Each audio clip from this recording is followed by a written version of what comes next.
Kira-kira skenario seperti apa untuk sistem ini ya?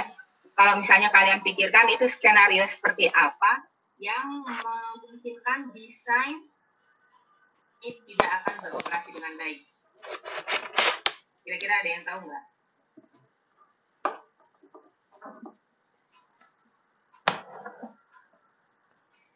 Kira-kira kalau kita sudah mendesain sistem seperti ini nih, ya, ini ada satu skenario atau beberapa lah skenario yang kan sistem ini tidak beroperasi dengan baik.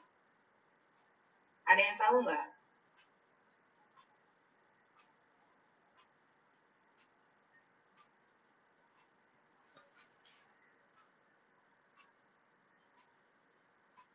Ada yang tahu? Jadi coba kalau kalian lihat sistem ini ya, kalau kita lihat sistem ini coba kalau misalkan skenario-nya itu sederhana ya, tapi dari sistem sederhana ini kita bisa kembangkan mengenai pemodelan sistem discrete. Nanti kita bisa gambarkan state machine-nya, karena sistemnya sederhana, state machine-nya juga jadi sederhana. Nah, untuk sistem yang kompleks, ini sebetulnya konsepnya bisa kita pakai dari sistem yang sederhana ini. Nanti kita kembangkan gitu ya. Jadi makanya kenapa saya ambil contoh sistem perhitungan mobil, karena itu sistem yang sederhana. Kalau kalian pasti sudah paham kan ya. Kalau ada mobil masuk, berarti counternya bertambah gitu. Sebetulnya kalian sudah paham lah konsepnya ya.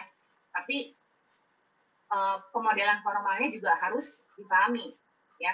Nah, ini kalau kalian bisa bayangkan ya, ini ada satu skenario, salah satu contohnya skenario yang membuat sistem ini tidak bisa bekerja dengan baik. Contoh dalam kondisi seperti apa? Misalnya ini, initial state ya. Initial state itu misalkan untuk sistem ini up-nya ini absent. Nah, ini absent, tetapi down-nya yang present. Jadi sistemnya, jadi count-nya jadi apa dong? Ada yang tahu? Jadi minus kan? Ya, ini jadi minus. Kalau misalnya tidak ada yang datang, up-nya ini absent, tetapi down-nya present. Ini akan menilai minus. Sementara kita definisikan di awal, output-nya ini adalah bilangan natural. Gitu. Nah, untuk kasus seperti itu, ini tidak bisa dihandle oleh pemodelan ini. Ya, karena awal kita definisikan ini bilangan natural, itu 0, 1, 2 gitu. Asumsinya awalnya itu mobilnya itu nggak ada yang keluar. Gitu ya. Nah, sekarang kita lihat di sini, ini stage ya. Nah, kita lihat tempat parkir ini kan memiliki sejumlah M ya, sejumlah M state. Nah, sehingga di sini kita bisa notasikan ini nilainya adalah stage-nya adalah 0, 1, 2 sampai M. Karena tempat parkirnya ada M buah gitu. Jadi jumlah mobil yang ada di dalamnya itu 0, 1, 2 sampai dengan M. Nah, ini ada beberapa buah asumsi. Jadinya ada beberapa buah asumsi. Jadi kalau kita menggambarkan atau kita memodelkan sebuah sistem, tujuannya apa? Tujuannya adalah kita menyederhanakan permasalahan. Nah, selain menyederhanakan permasalahan, kita juga harus membuat asumsi-asumsi yang diperlukan. Nah, salah satu contoh asumsi yang bisa kita terapkan untuk sistem ini adalah asumsinya tempat parkir ini, jadi parking garage ini tidak bisa menampung lebih dari M mobil di dalam. Jadi asumsinya ini maksimalnya M. Jadi kalau misalnya counternya ini sudah M, asumsinya ini tidak akan ada event up lagi. Gitu. Kalau ada event up, maka sistem ini juga fail ya. Kan tadi sudah kita bahas, di sini ada beberapa kondisi di mana desain ini tidak akan bekerja dengan baik. Tadi, Kalau yang kondisi yang pertama tadi, initial state, itu up-nya absent, down-nya present, sehingga jadi minus. Sehingga pemodelan ini sudah tidak tepat. Nah, yang kedua kondisinya, kalau misalkan mobil yang masuk ini lebih dari M. Jadi stage-nya ini lebih dari M. Nah, itu asumsinya di sini mobil yang ada di dalam parking garage itu tidak melebihi M. Gitu ya. Nah, sekarang kita lihat kalau untuk sistem discrete, state space-nya di sini finite. 0, 1, 2 sampai M. Nah, kalau integrator beda. Kalau untuk sistem kontinu, di mana kita menggunakan ini adalah integrator, maka nilainya menjadi infinite. Stage di sini ini menjadi infinite. Ya. Sedangkan contoh untuk parking garage ini, untuk sistem penghitung jumlah mobil, ini kita asumsikan finite. Ya, dengan jumlah state sebanyak M. Nah, pemodelan sistem discrete ini dengan jumlah state space yang finite juga, ini bisa kita nyatakan atau bisa kita formulasikan dalam sebuah finite state machine, ya.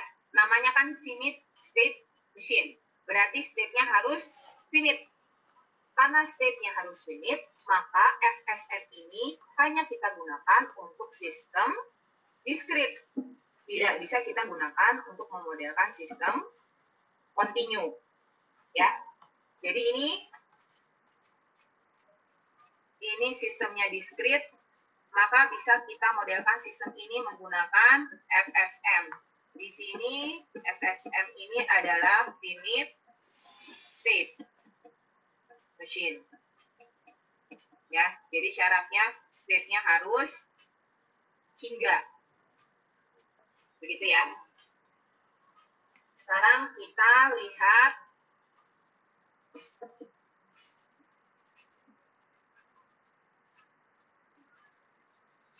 nah ini. Jadi tadi kita sudah bahas untuk kondisi sistem discrete di mana state-nya finite, kita bisa modelkan menggunakan finite state machine. Nah, ini adalah definisi dari state machine. State machine ini adalah pemodelan sistem dengan dinamika discrete, di mana kita lihat setiap reaksi dari sistem ini akan dipetakan atau akan memetakan nilai dari input menjadi nilai output. Ya. Nah, di mana pemetaan ini akan bergantung dari current state. Ya. Jadi ini definisi dari state machine. State machine ini kita akan melakukan pemetaan dari nilai input menjadi nilai output, di mana pemetaan ini akan sangat tergantung dari current state. Artinya apa? Nah, current state ini akan memberikan syarat-syarat tertentu yang menyebabkan sistem ini akan melakukan reaksi. Kalau sistem tidak bereaksi, maka output tidak akan berubah. Kalau sistem bereaksi dengan kondisi event tertentu, maka nilai output akan. Nah, sekarang kita lihat bagaimana dengan finite state machine. Finite state machine ini adalah state machine ya. Jadi model sistem discrete ini di mana kumpulan semua state yang mungkin ini jumlahnya finite. Ya. Jadi harus hingga. Jumlah state-nya ini harus hingga. Asumsi yang digunakan state-nya finite. Gitu. Nah, sekarang kita lihat bagaimana kalau jumlah state ini sangat kecil. Ya. Kalau jumlahnya sangat kecil, maka FSM ini bisa kita gambarkan menggunakan notasi grafik ini. Ya, di sini kita punya 3 buah. Nah, state ini kita kita representasikan dengan bulatan ini ya. Ini state 1, state 2, state 3. Sehingga kita memiliki 3 buah possible state. Ya. Nah, pada awalnya ini pasti selalu ada kondisi initial state. Nah, ini. Jadi ini notasi untuk atau ini ya. Tanda panah ini ini merupakan atau merepresentasikan inisial. Jadi tandanya begini. Kemudian kita lihat di sini ada guard dan action. Gitu. Nah, kita lihat di sini akan ada perubahan atau kalau untuk contoh ini ya. Di sini kita lihat ini adalah notasi visual untuk unit state mesin. Jadi kalau kita ingin memodelkan sistem, ini kan kita kalau kita punya sebuah sistem diskrit, kita bisa modelkan dengan menggunakan actor model seperti ini. Bisa modelkan dengan menggunakan actor model ini. Nah, actor model ini bisa kita nyatakan juga dalam notasi visual FSM ini. Nah, kita lihat untuk membuat model menggunakan finite state machine, ini ada beberapa buah notasi yang harus kita declare, yang harus kita nyatakan ya. Jadi kita harus menyatakan inputnya apa, tipe dari inputnya apa. Kemudian untuk output, ini juga harus kita deklarasikan, tipe outputnya apa. Kita beri nama apa. Kemudian kalau ada notasi-notasi yang lain dari script, ini bisa kita nyatakan juga. Gitu. Nah, kita lihat di sini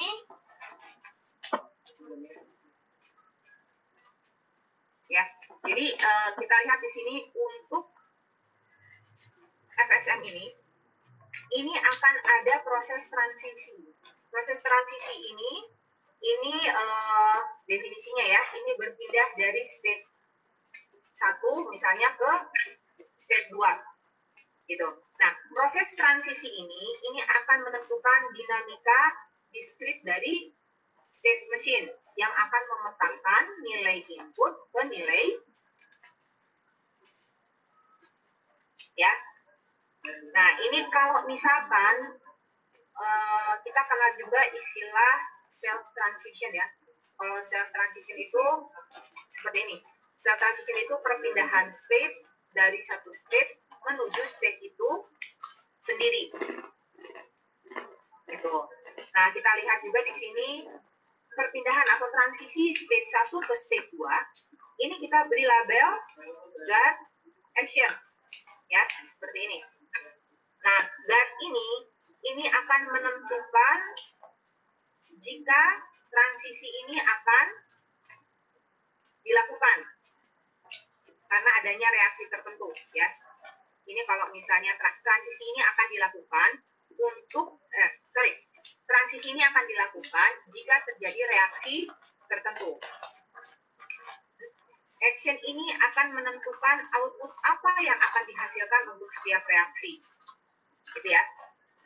Jadi kita lihat di sini guard ini adalah reaksi apa yang menyebabkan transisi ini terjadi. Kemudian action ini adalah nilai output apa yang akan diberikan kalau dilakukan, kalau proses transisi terjadi. Gitu. Nah, guard ini merupakan predikat ya. Jadi ini nilainya tuh boolean. Jadi nilainya bisa true, bisa false.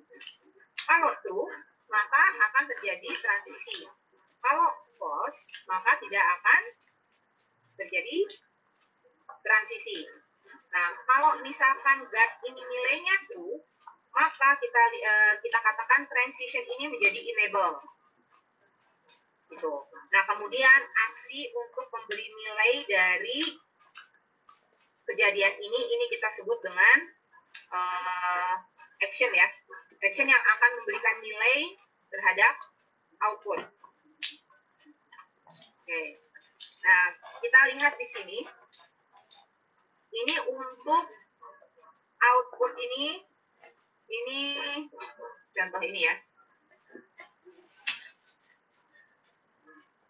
Oke, kita belum masuk ke sini. Ini di sini kita lihat ini beberapa buah ini ya, beberapa buah bool software yang bisa kita gunakan untuk state machine. Bisa menggunakan LabVIEW dari National Instrument, ini dengan menggunakan state chart. Nah, bisa juga menggunakan MATLAB Kalau di MATLAB itu di Simulink silakan kalian lihat ada state flow ya. Ini digunakan untuk memodelkan sistem menggunakan finite state machine. Oke, nah sekarang kita lihat ini adalah contoh finite state machine untuk menghitung jumlah mobil yang ada di parking garage. Kita lihat di sini, ini kita punya input dan output. Tadi kan input dan output itu harus kita declare. Tipenya apa? Ya, kalau untuk contoh ini inputnya kita beri nama up dan down. Kemudian tipe dari input ini adalah pure sinyal. Kemudian untuk outputnya adalah count. Ya. Nah, jadi ini untuk input dan output. Ya. Untuk input dan output di sini ini nama dari input atau output. Kemudian ini adalah tipenya. Ya. Apakah tipenya pure sinyal ataukah kalau ini bilangan natural ya.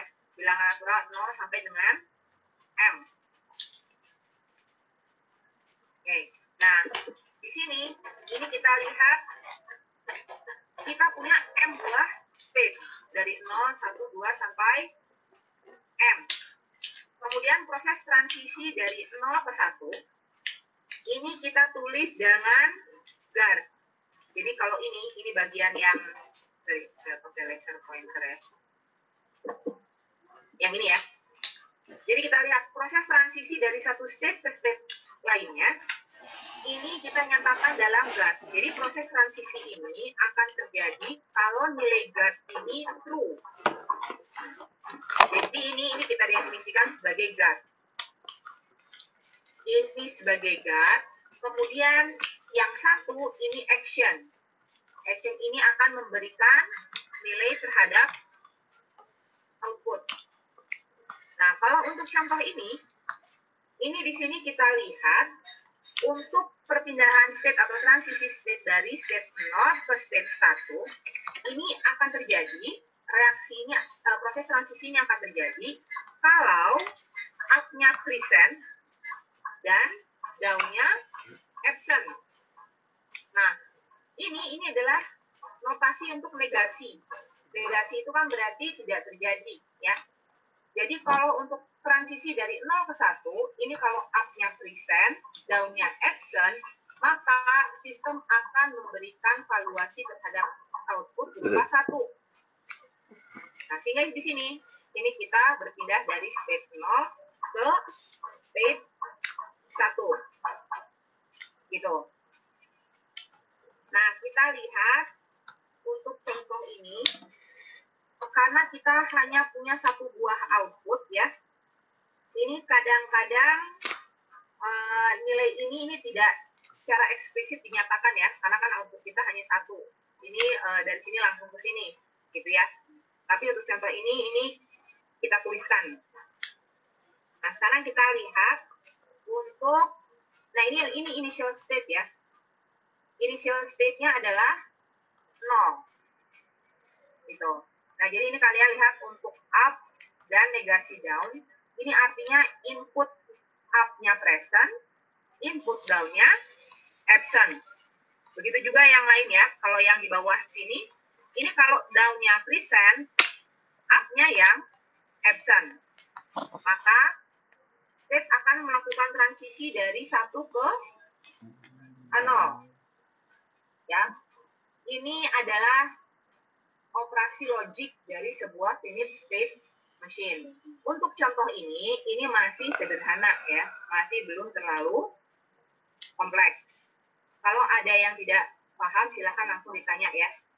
Jadi ini adalah beberapa buah notasi yang biasa kita gunakan untuk memodelkan sistem diskrit menggunakan finite state machine. Nah, ini beberapa buah sinyal GAT untuk input berupa pure sinyal. Di sini kan notasi ini adalah guard ya. Ini action. Nah, kita lihat untuk guard ini jika inputnya adalah pure sinyal, maka kita lihat ini true. Ini kalau transisi ini selalu enable. Gitu ya. Jadi kalau misalnya guardnya kita tulis true gitu, kita nyatakan atau kita state sebagai true, maka transisi ini akan selalu terjadi. Transition ini selalu enable. Kalau kita berikan notasi P1, ini artinya transisi ini akan terjadi kalau P1-nya yang present. Kemudian kalau kita beri notasi negasi P1, maka proses transisi ini akan terjadi kalau P1-nya yang absent. Kalau kita beri notasi P1 dan P2, maka transisi ini akan terjadi kalau keduanya ini kalau P1 dan P2-nya present. Ya. Nah, kalau notasinya kita beri P1 atau P2, maka transisi ini akan terjadi kalau salah satu yang present. Apakah itu P1 yang present ataukah P2 yang logic operator lainnya ini kalau P1 dan negasi P2. Artinya transisi ini akan terjadi kalau P1-nya yang present dan P2-nya ya. Jadi ini beberapa buah contoh sinyal guard untuk input berupa input atau output ya, input untuk input yang berupa pure sinyal. Artinya pure sinyal itu hanya ada nilai tertentu, merupakan bilangan. Nah, ini contoh lain dari sinyal guard kalau misalkan jenis sinyalnya adalah berupa bilangan. Ya, di sini kita lihat. Jadi ini ya. Jadi kalau tadi untuk contoh ini adalah kalian sudah tahu lah ya. Ini saya ulang aja sedikit. Jadi ini adalah notasi untuk negasi. Kemudian ini adalah notasi untuk conjunction. Kalau operasi logiknya ini N. Kemudian yang ini adalah operasi untuk disjunction atau operasi logik OR. Kalau misalkan kita punya sistem discrete-nya ini, kita beri tambahan input port ketiga atau P3 ya. Karena kan kalau contoh sebelumnya kita hanya punya 2 buah input dan P2. P1 itu adalah arrival atau up, P2-nya adalah down ya. Ini saya lupa menyatakan. Ini notasi matematis untuk inputnya ya. Kayaknya tadi ada ini ya. Jadi untuk input itu kita punya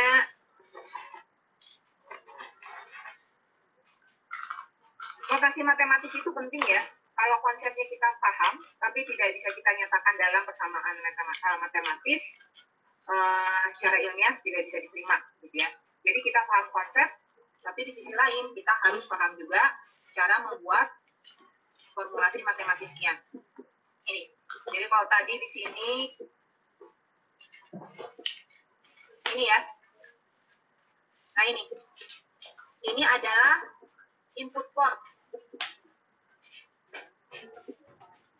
Nah ini adalah input port. Input portnya ada 2. P ini adalah notasi untuk input port.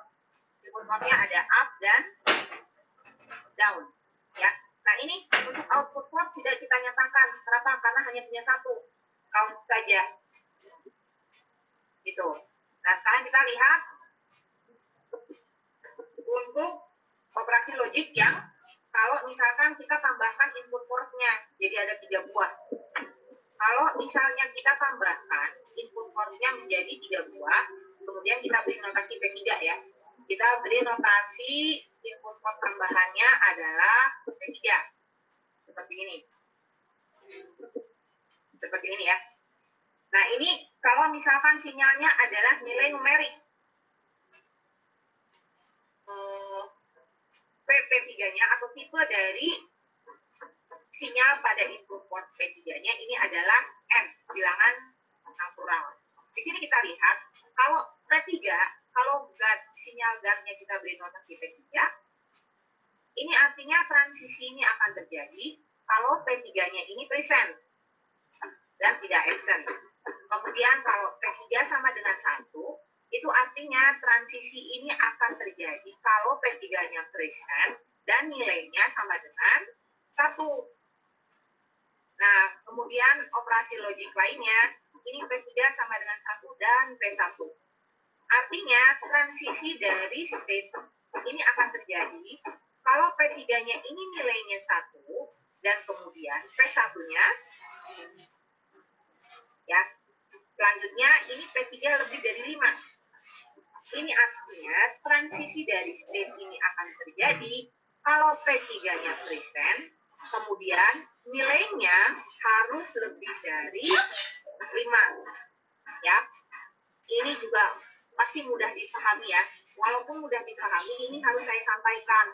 Kenapa? Karena ini beberapa buah definisi yang akan kita gunakan untuk memodelkan sistem diskrit dengan finite state machine. Ya, sampai di sini saya yakin materinya masih mudah kalian pahami, gitu. Nah, selanjutnya kita lihat. Ini adalah contoh pemodelan sistem diskrit yang lainnya. Kalau contoh sebelumnya adalah pemodelan sistem perhitungan jumlah mobil dalam tempat parkir, maka ini adalah contoh pemodelan sistem untuk pengaturan suhu. Ya, nah kita lihat. Kalau untuk sistem ini tujuannya adalah untuk konservasi energi ya. Dengan sistem seperti ini, harapannya kita bisa mengkonservasi energi. Kenapa? Karena temperatur suhu ini bisa di-set pada suhu. Ya, di sini kita gunakan termostat. Termostat ini adalah sistem yang mengatur temperatur menjadi nilai tertentu gitu, menjadi ada range-nya gitu ya. Nah, kita lihat untuk sistem seperti ini harusnya ini masih belum ada ini ya. Ini ada yang kurang, ini seharusnya ini hit on, ini hit off ya. Oke, nah ini sekarang kita lihat untuk contoh termostat. Sama ya, seperti contoh sebelumnya. Untuk memodelkan menggunakan finite state machine, ini harus kita declare input dan output. Nah, ini di sini inputnya kita declare sebagai temperatur yang merupakan bilangan real. Kemudian outputnya ini adalah pure sinyal, ya, apakah itu hit on atau hit off. Nah, kita lihat di sini. Di sini kita lihat finite state machine untuk termostat ini hanya memiliki 2 buah state. State-nya adalah cooling atau ya. Kalau misalnya suara saya nggak kedengeran, bilang ya. Soalnya ada pekerjaan bangunan. Jadi kalau kalian suaranya kecil, kalian bilang ya. Nah, sekarang misalkan ya, di sini kita tentukan set point dari sistem ini adalah 20 derajat Celcius. Jadi set point dari temperaturnya adalah 20 derajat Celcius. Nah, kita lihat kalau heater ini on, maka kita lihat termostat ya. Jadi kalau misalnya heat on ini sedang aktif gitu ya. Kalau heaternya sedang nyala, maka termostat ini akan mengizinkan atau akan memungkinkan suhu atau temperatur ini untuk naik. Ya, ini untuk naik nih. Kalau ininya yang nyala, ini temperatur akan naik. Sampai berapa suhunya? Sampai 22 derajat. Di sini kita set. Nyala hanya sampai heater akan on. Kalau temperaturnya ini sampai 22 derajat. Ya. Nah, kemudian kalau heaternya off atau cooling, ini ya, ini akan aktif kalau misalkan temperaturnya ini misalnya di set temperaturnya drop sampai 18 derajat ya. Jadi heater ini akan off kalau misalkan temperaturnya kurang dari 18 derajat. Nah, ini pengaturan sistem seperti ini kita sebut juga dengan histeresis. Silakan kalian baca ya, proses histeresis itu seperti apa gitu. Kalau kalian baca histeresis itu adalah sebuah bentuk perilaku sistem itu yang state dependent. Jadi dia sangat bergantung pada state saat itu. Nah, salah satu tujuan dari pada termostat ini adalah untuk menghindarkan proses yang namanya chattering. Jadi ini kita sebut dengan proses histeresis. Histeresis ini adalah proses yang memungkinkan sistem ini tidak on off gitu ya. Ini untuk menghindari chattering. Ini menghindarkan chattering ya. Artinya apa? Chattering ini adalah kejadian di mana heaternya itu on off terus gitu. Jadi kalau misalnya kita set suhunya 20 ya, 20. Kalau dia lebih sedikit aja, kan berarti heaternya off kan. Kalau misalnya dia kurang dari 20, heaternya on gitu. Nah, kalau misalkan tidak kita atur, tidak kita gunakan konsep histeresis ini maka termostat ini akan selalu on off dengan cepat. Ya, kalau on off dengan cepat, maka tentunya sistem akan lebih mudah rusak ya. Jadi tujuan dari adanya konsep histeresis pada termostat ini tujuannya adalah untuk menghindarkan chattering. Gitu ya. Nah, sekarang kita lihat. Di sini kita punya satu buah input. Ya, inputnya adalah temperatur. Beda sama sebelumnya. Kalau sebelumnya, contoh sebelumnya inputnya yang dua, ada up dan down. Kalau di sini inputnya yang satu. Inputnya temperatur, outputnya yang dua. Outputnya ada heat on, ada heat off. Nah, outputnya ini yang merupakan sinyal pure. Ya. Nah, ini finite state machine pada contoh ini. Pada contoh ini termasuk sistem yang apa ini? Ini akan bekerja kalau dia di-trigger oleh event tertentu ya. Jadi kalau untuk contoh ini akan terjadi transisi event tertentu terjadi. Jadi kalau misalnya untuk contoh ini, cooling ini akan berpindah state-nya menjadi heating. Ini kalau terjadi event temperatur kurang dari 18. Ya. Jadi sistem ini kita katakan sistem yang event trigger. Akan berpindah state-nya kalau terjadi event tertentu. Seperti yang sudah saya sampaikan, selain event trigger, itu ada sistem juga yang time trigger. Ya, artinya sistem akan bereaksi pada interval waktu tertentu. Ya. Sekarang di sini ini ya. Sekarang kita lihat kapan reaksi itu terjadi. Ini contoh yang lainnya ya. Misalkan di sini kita punya inputnya itu X present atau absent, outputnya Y present atau absent. State-nya kita punya dua buah. Ada S1, ada state 1 dan state 2. Misalkan semua input di sini adalah discrete ya. Ini discrete dan reaksinya ini terjadi ketika salah satu inputnya present. Kita lihat transisi ini akan terjadi kalau current state-nya S1 dan X-nya ini yang present. Kalau X present, maka akan terjadi proses transisi. Sistem akan bereaksi. Atau sistem akan transisi dari state S1 ke S2. Nah, sistem ini kita sebut dengan event trigger model. Nah, berbeda ya. Kalau ini masih ya. Jadi di sini, jadi kalau ada environment, jadi kalau lingkungan sekitar ini yang menyebabkan terjadinya reaksi, maka dan X-nya absen ya. di sini event tertentu atau lingkungan men-trigger sebuah reaksi, terjadinya sebuah reaksi. Nah, tetapi X-nya absent.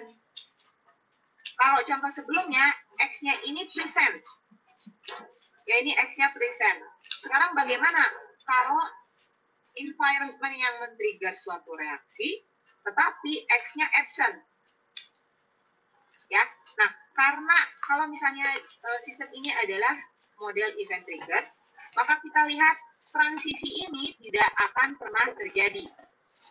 Karena reaksi akan terjadi hanya karena X-nya present. Ya, mudah-mudahan bisa dipahami ya. Konsepnya sebetulnya belum terlalu rumit ya. Nah, sekarang kita lihat kalau misalkan semua input ini displit dan kemudian reaksinya ini terjadi pada saat waktu tertentu. Jadi pada pada interval waktu tertentu atau dia menggunakan external clock.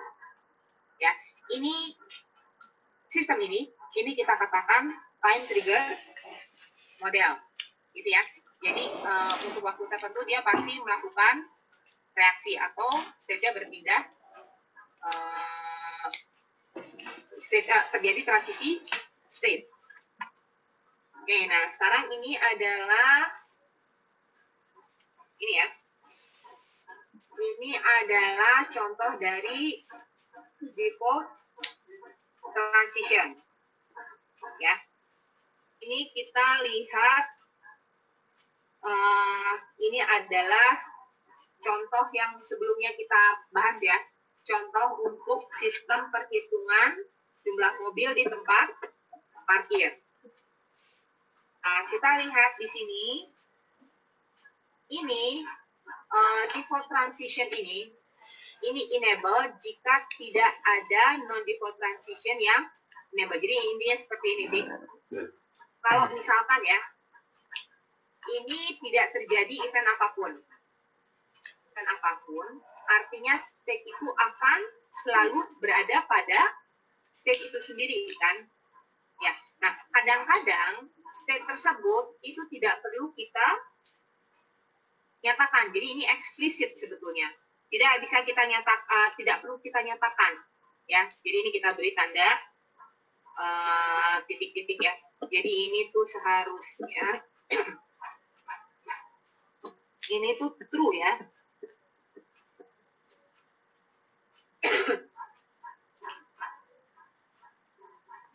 Nah ini ya. Jadi di sini ini bagaimana? Ini kan initial state. Initial state atau artinya pada saat awal itu di tempat parkir itu tidak ada mobil sama sekali atau state-nya 0. Nah, sekarang bagaimana kalau misalkan tidak ada mobil yang masuk? Tidak ada mobil yang masuk ke dalam tempat parkir. Maka ini harus selalu berada pada state gitu ya. Nah, jadi fungsi dari finite state machine ini tujuannya adalah untuk menggambarkan perilaku sistem untuk semua kemungkinan yang terjadi. Gitu ya. Jadi ini sebetulnya untuk formal checking. Jadi kalau misalkan terjadi suatu event tertentu, maka sistem itu akan melakukan apa? Gitu ya. Jadi finite state machine ini adalah model yang menggambarkan perilaku sistem untuk semua kemungkinan event yang terjadi. Nah, biasanya di sini ini default transition ini tidak kita gambarkan secara eksplisit karena state ini akan kembali ke state itu sendiri kalau tidak terjadi event apapun. Ya, sehingga ini tidak akan menghasilkan output lagi ya. Oke.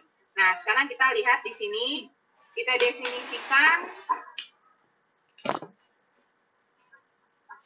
ini ya. Kita lihat di sini. Jadi default transition ini tidak perlu kita nyatakan secara eksplisit ya. Oke, sampai di sini ada yang mau ditanyakan?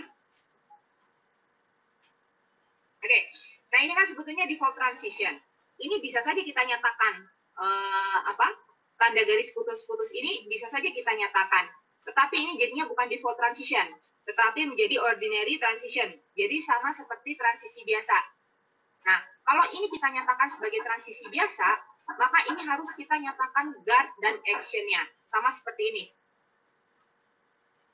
Ya. Nah, kalau ini up dan negasi down, maka di sini yang paling mungkin kita nyatakan apa di sini? Ini adalah negasi up dan negasi down, ya. Nah, tapi ini jadinya jadi ordinary. Tapi kalau tidak kita nyatakan, ini merupakan default transition. Ya. Oke, nah selanjutnya kita lihat di sini. Ini contoh di mana default transition ini tidak perlu kita nyatakan. Jadi ini ya. Ini contoh termostat yang kita bahas sebelumnya. Nah, sekarang kita lihat mengenai fungsi update. Ya, ini merupakan model matematis untuk sistem perhitungan jumlah mobil dalam tempat parkir. Ya, ini kan kalau sepertinya notasinya kalian sudah tidak ada masalah ya. Di sini masih sederhana ya. Jadi di sini FSM ini merupakan model matematis untuk sistem dinamik dari state machine. Gitu. Nah, kemudian notasi matematis yang kita gunakan ini sama dengan notasi yang kita gunakan pada grafik ini. Ya, jadi ini ya. Jadi kan tujuan kita ini adalah mendapatkan model matematisnya. Oke. Nah, sekarang kita lihat untuk contoh ini kita punya state sebanyak berapa? Ini adalah contoh finite state machine dengan 5 tuple ya, dengan 5 tuple. Yaitu apa? States, ini kita punya 5 tuple di sini ya. Kita punya states, ini. Kemudian kita punya input, ini. Dan output, update, dan initial state. Ya. Jadi ini merupakan sebuah contoh finite state machine dengan 5 tuple. Oke, nah sekarang kita lihat. Di sini kita nyatakan kelima tuple tersebut. Untuk states, kita punya 5 buah finite state, M ya, sorry. M finite state. Ya, 0, 1 sampai dengan M. Kemudian input ini merupakan nilai dari input yang masuk ke sistem. Nah, untuk contoh ini, sesuai dengan yang kita declare di awal, merupakan sinyal pure. Yaitu apa? Eventnya up dan down, nilainya absent atau present. Sehingga ini merupakan pure sinyal. Nah, selanjutnya output ini adalah nilai output dari sistem. Untuk contoh ini, output sistemnya adalah count atau sistem perhitungan jumlah mobil. Di sini nilainya bisa absent, artinya tidak ada event yang terjadi sama sekali, atau ini merupakan bilangan natural. Bilangan natural yang merupakan bilangan 0, 1, 2, dan sekian ya. Nah, bilangan natural ini akan diberikan kalau eventnya terjadi. Apakah itu up ataukah down yang present ya. Jadi untuk output ini kita punya nilai absent atau bilangan natural. Bilangan natural ini kalau eventnya terjadi. Nah, selanjutnya update. Update ini merupakan operasi dari produk ya. Produk dari state dan input. Menjadi apa? Menjadi state dan output. Produk dari state dan output. Kemudian initial state-nya ini adalah 0. Asumsinya tidak ada mobil di tempat parkir. Pada awalnya itu tidak ada mobil di dalam tempat parkir. Ya, kita lihat di sini untuk update ya. Jadi kita lihat di sini ini merupakan update function. Jadi update function ini sesuai dengan definisi ya. Fungsi itu kan pemetaan kan. sama dengan definisi update function di sini. Update function untuk finite state machine ini adalah proses pemetaan state, ya. Ini kan state ya. State dan nilai input ini menjadi state selanjutnya dan nilai output, ya. Sama untuk definisi dari fungsi. Untuk state machine ini adalah definisi dari fungsi update. Oke, sebentar ya, saya tutup dulu.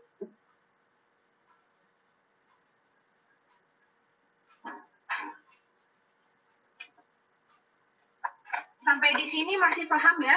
Konsep-konsepnya sebetulnya konsep-konsep yang sederhana ya. Masih belum konsep-konsep yang rumit ya. Oke, nah ini saya lanjut. Ini contoh ya. Ini contoh untuk finite state machine untuk perhitungan mobil pada tempat parkir. Ya. Ya, di sini kita lihat ini untuk fungsi update. Ini bisa kita nyatakan dalam notasi seperti ini. Ya. Parameternya state dan input. Nah, state dan input ini dengan menggunakan update function, ini akan kita petakan menjadi output.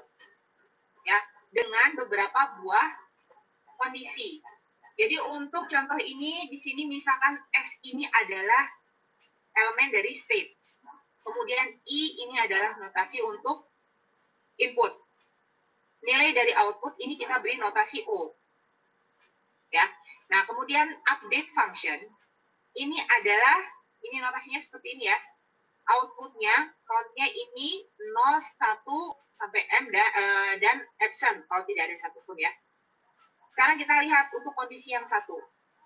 Di sini dari input S dan I ini akan kita petakan atau outputnya akan menjadi S plus 1, S plus 1. Ini kalau kondisinya seperti apa? Kalau kondisinya state-nya ini kurang dari M. Awal ya, ini asumsi awal. Asumsi awalnya jumlah mobilnya tidak melebihi dari M buah. Nah, ini kondisi ini akan terjadi atau state akan terupdate kalau jumlah I up ini present. Kemudian I down-nya absent. Ya. Kalau misalnya I up-nya present kan artinya ada mobil yang masuk kan. Kalau ada mobil yang masuk, maka state berubah. Dari apa? Dari S menjadi S plus 1. Kemudian nilainya apa? Nilainya berubah dari I menjadi S plus 1. Ya, ini harusnya I plus 1 ya harusnya ya. Ya, coba nanti saya lihat lagi ya, ini harusnya I plus 1. Ya, nah kita lanjut sekarang. Untuk kondisi di mana F ini lebih besar daripada 0, asumsinya apa?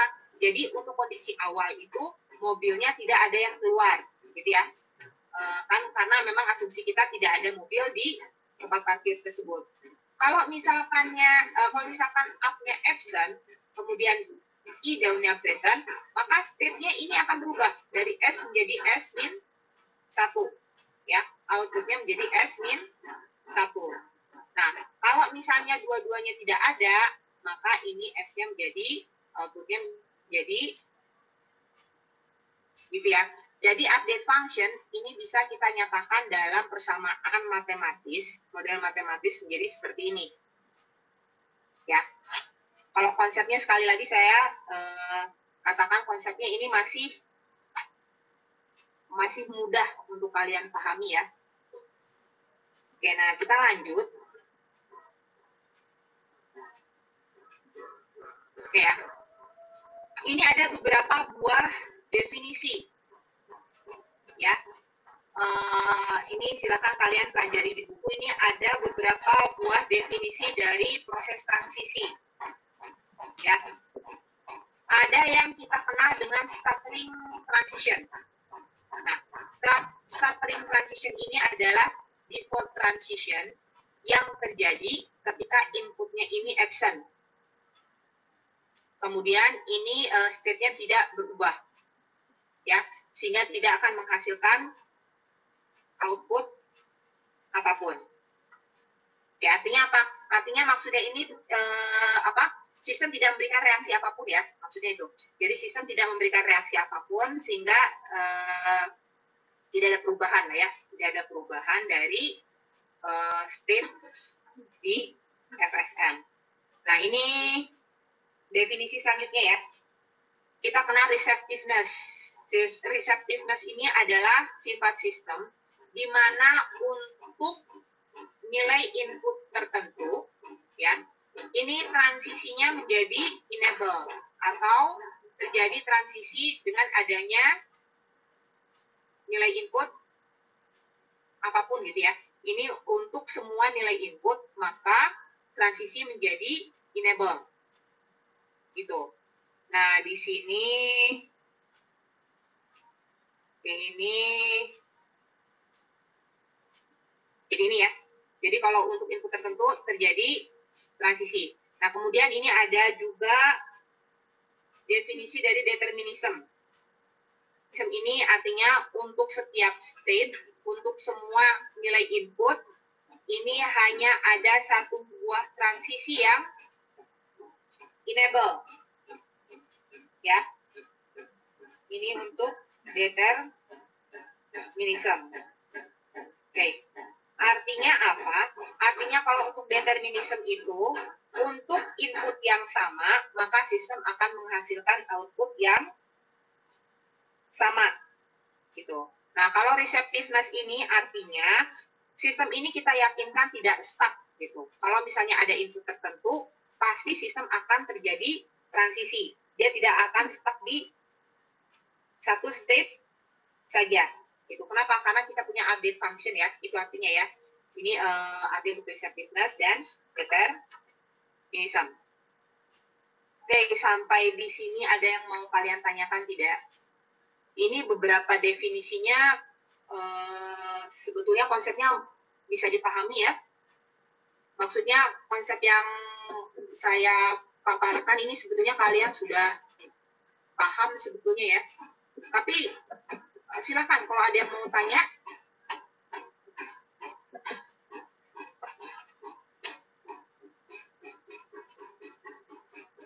Ada yang mau tanya nggak kira-kira?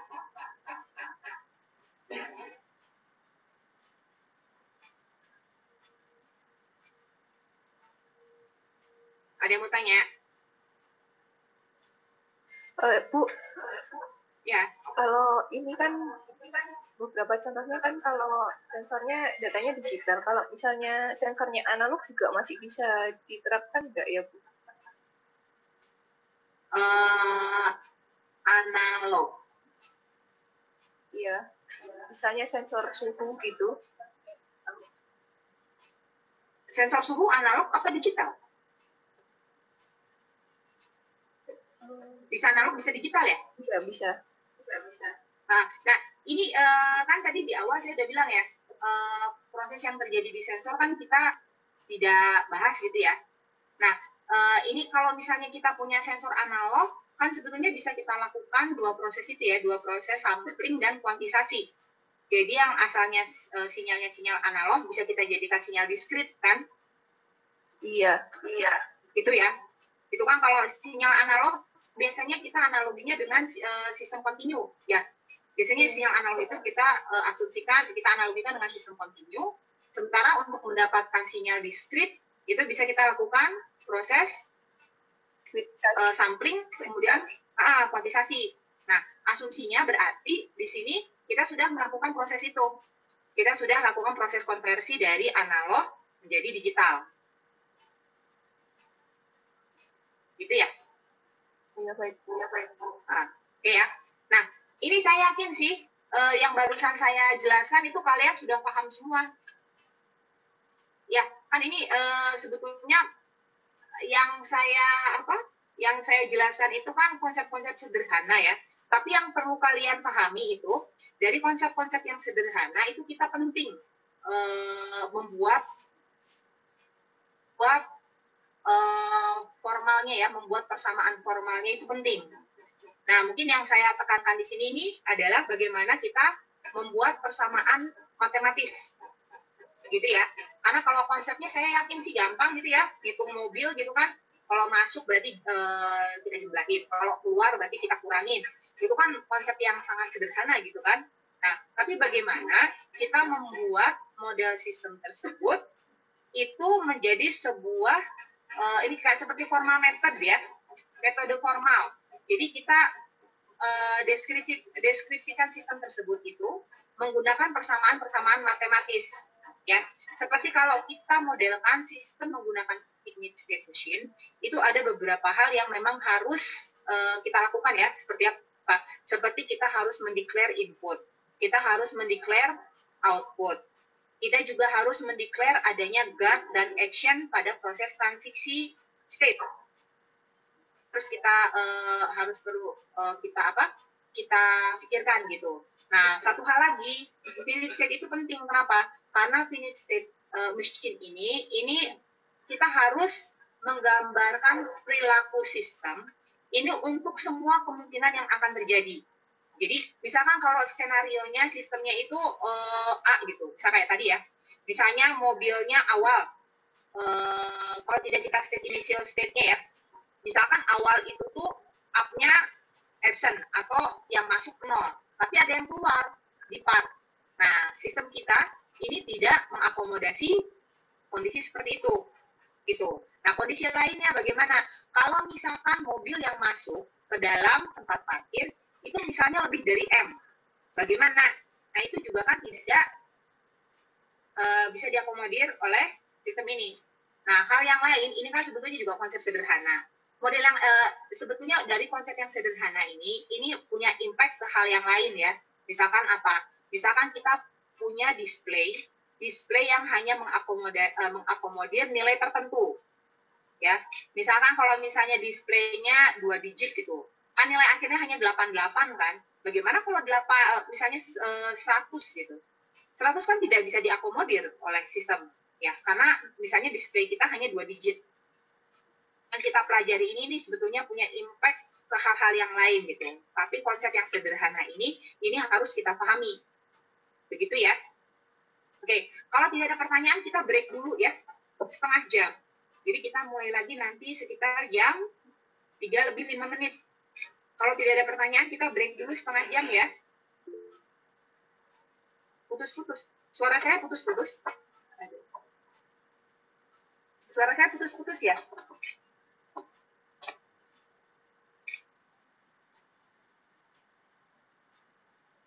Oke. Putus-putus ya. Ini deh, kita di chat ya. Oke, kita break dulu 30 menit. Oke, kita mulai lagi nanti sekitar jam 3 lebih ya. Kita mulai jam 15.35. Oke ya, terima kasih ya. Kita break dulu sebentar ya.